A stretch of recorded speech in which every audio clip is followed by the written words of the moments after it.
Of the 220 persons who worked on the Conqueror on its location near Utah in 1955, 91 had contracted cancer as of the early 1980s and 46 died of it, including stars John Wayne, Susan Hayward, Agnes Moorehead, and director Dick Powell. Experts say under ordinary circumstances only 30 people out of a group of that size should have gotten cancer. The cause? No one can say for sure, but many attribute the cancers to radioactive fallout from U.S. atom bomb tests in nearby Nevada.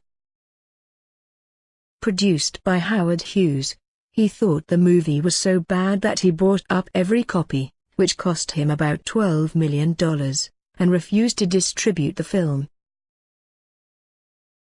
For years thereafter, the only person who saw it was Hughes himself, who screened it night after night during his paranoid last years, this until 1974 when Paramount reached a deal with him. This would be the last film that Hughes would produce.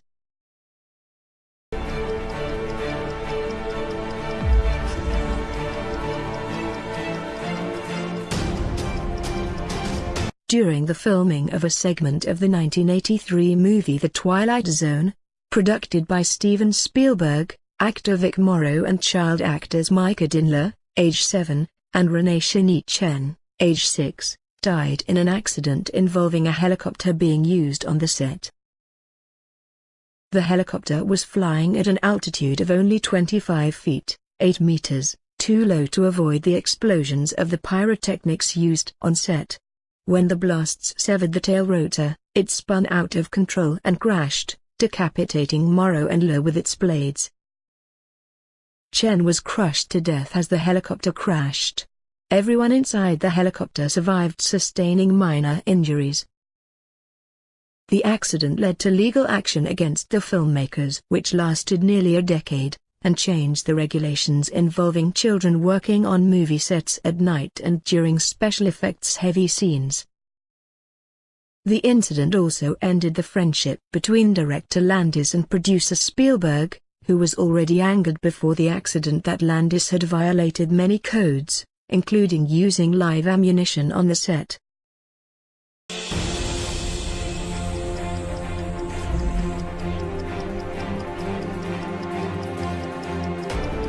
As one of the scenes of The Crow was being filmed, Brandon Lee, Bruce Lee's son, was shot and killed by a prop .44 Magnum. The scene involved the firing of a full powder blank, full charge of gunpowder, but no bullet, at Brandon's character. However, unknown to the film crew, firearms technician, a bullet was already lodged in the barrel and hit Lee in the abdomen. But that wasn't the only accident. The set was plagued by numerous accidents even before Lee's death.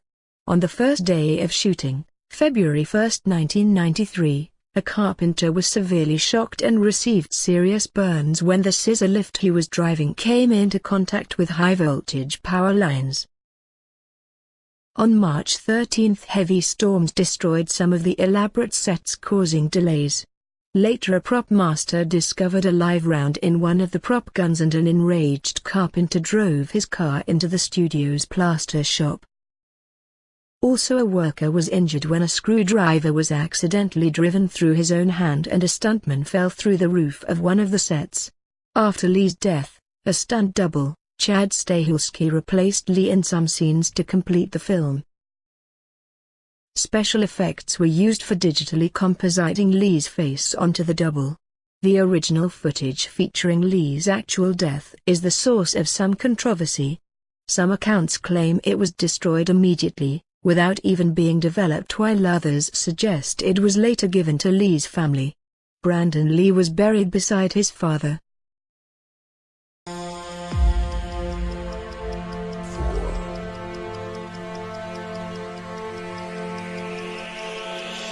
Harry L.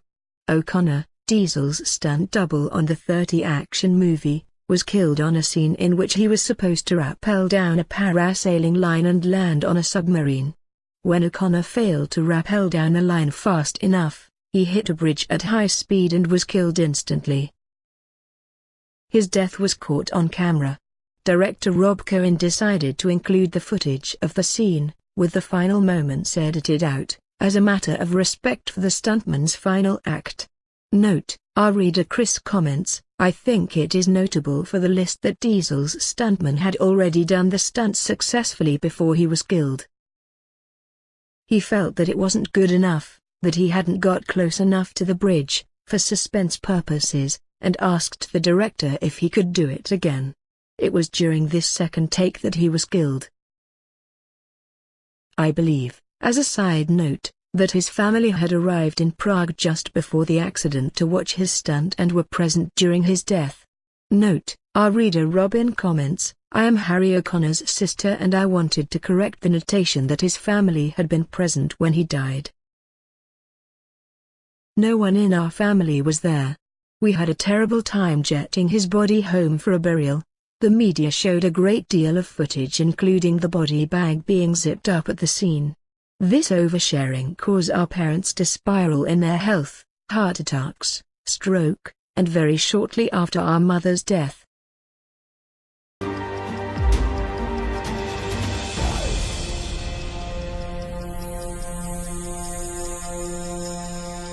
Tom Cruise's worldwide most famous movie Top Gun was dedicated to the memory of Art Skull. A renowned aerobatic pilot, the 53-year-old was hired to do in-flight camera work for the film and was engaged to fly the difficult flat spin scene.